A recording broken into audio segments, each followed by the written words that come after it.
He said, not very far. It's only 4 days walking in his direction. 4 days? That's for an Indian. For me, it's 5. They walk very fast. And all the little children stay right with them. They grow up. I don't know, I guess it's in the genes. As the father walks, he never looks back. The mother's always behind him, and the mother never looks back. The children are always right behind him. It's incredible, like little ducks, You put a white guy with a backpack on, trying to keep up, and all the children are keeping up fine. But 4 days walking and 4 days back, 8 days walking for only spending a day or two there, didn't make sense. But I knew the solution. The solution was an airplane. Why?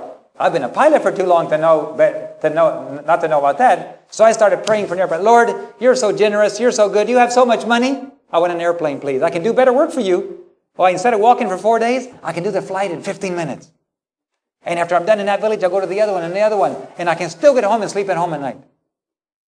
Lord, please. I prayed for several months for an airplane. The money didn't even come. I was confused. Lord, you promised to give us money. You promised to provide for our needs. I know you want to reach those people. Why can't you give us the money? And then I read Exodus. I was reading Exodus chapter 14. And I read about the Red Sea was right before them. Israel was trapped against the Red Sea. The Egyptians are coming behind them. And Moses stands up in verse 13 and he says, fear not. Stand still and see the salvation of the Lord. Well, hooray for Moses.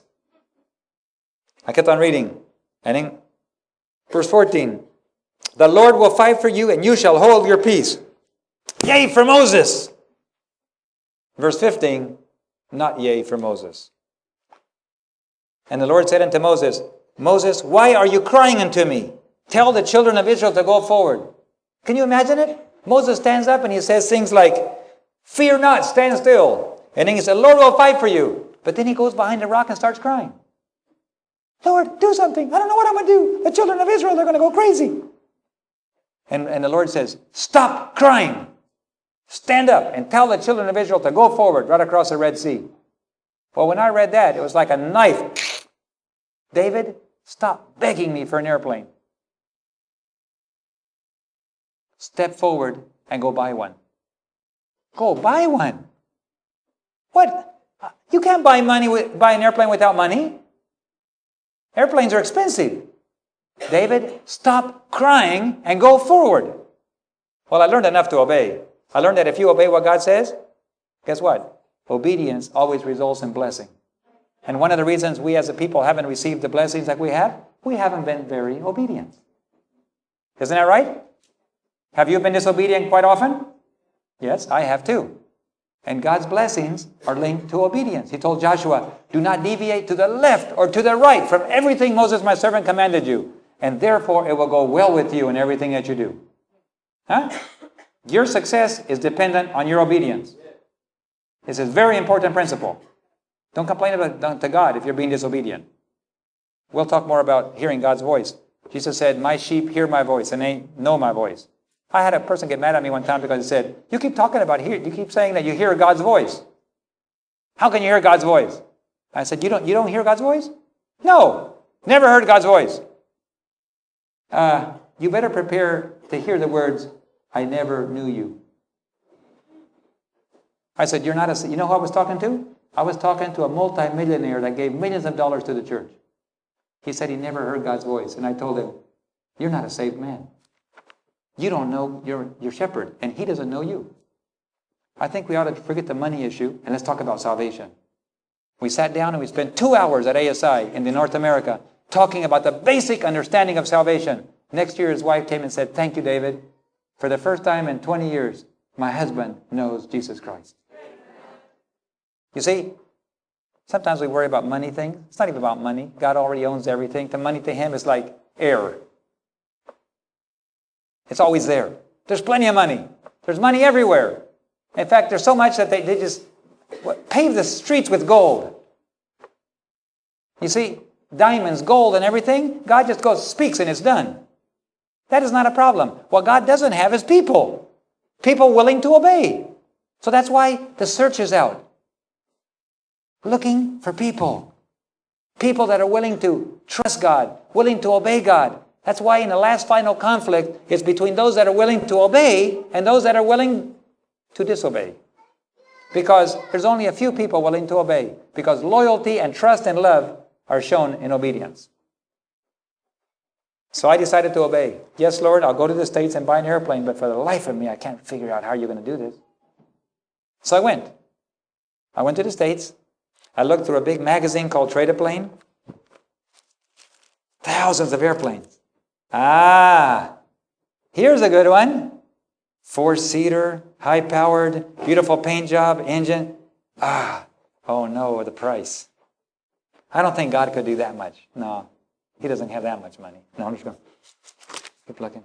Now this one, still too much. It's too nice. Surely God can't do that. No, I better keep looking. Keep looking again. Whoa! Now this God might do. 2 seats. Worn out engine. No paint job. The tires and brakes don't work. The instruments, none of them work.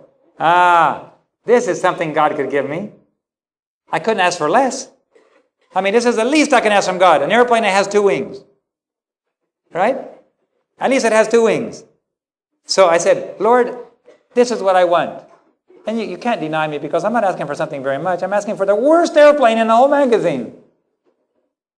According to your faith be it unto you, God said. I called on the phone. I negotiated a price. I got in my car to go look at the airplane. A lady came to me and said, David, where are you going? I'm going to buy an airplane. Do you have the money? No. Well, how are you going to buy it? That's not my problem. My problem is to find the airplane that God's supposed to pay for. Once I actually identify the airplane, I will stand back and say, Lord, that's the one I want. You see, it's not my problem. He goes, you're right, it's not your problem. She reached into her pocket. She pulled out a check. And she said, I give you the full amount of money you need to buy the airplane. I'm only loaning it to you, by the way. It's my retirement. Whenever God pays you back, you give it to me. I went and bought the airplane. 3 months later, I paid her back the whole amount. And then I spent the next 8 months trying to fix the airplane so I could fly it.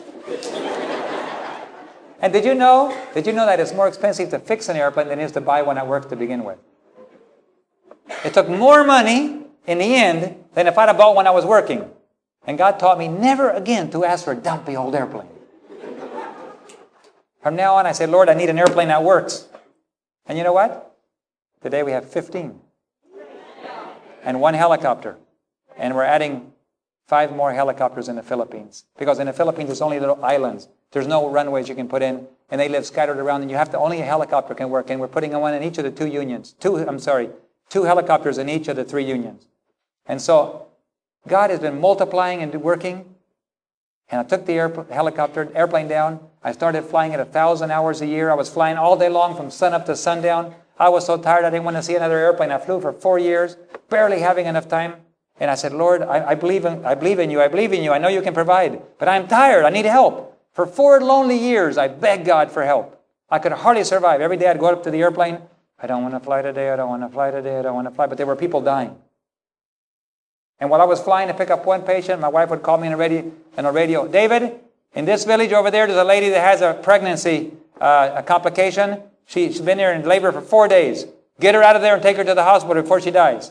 I'd drop off my patient. I'd run back to that village, but I was flying back. David, there's another one, a chainsaw accident. A tree fell on somebody. Malaria patients. All day long, every day for 4 years. Boy, it was tiring. But you know the influence of the church? It grew and grew and grew. And then the government decided we had too much influence. So they terminated my temporary permit. And I was stuck in town for 6 months with my family in the jungles. You know how painful that is? It's like, Lord, I came here to be with my family. Excuse me. I didn't come here to have this kind of pain. And God says, how much pain do you think I went through when I came to earth? You think saving people is easy? Oh, you think it's a vacation?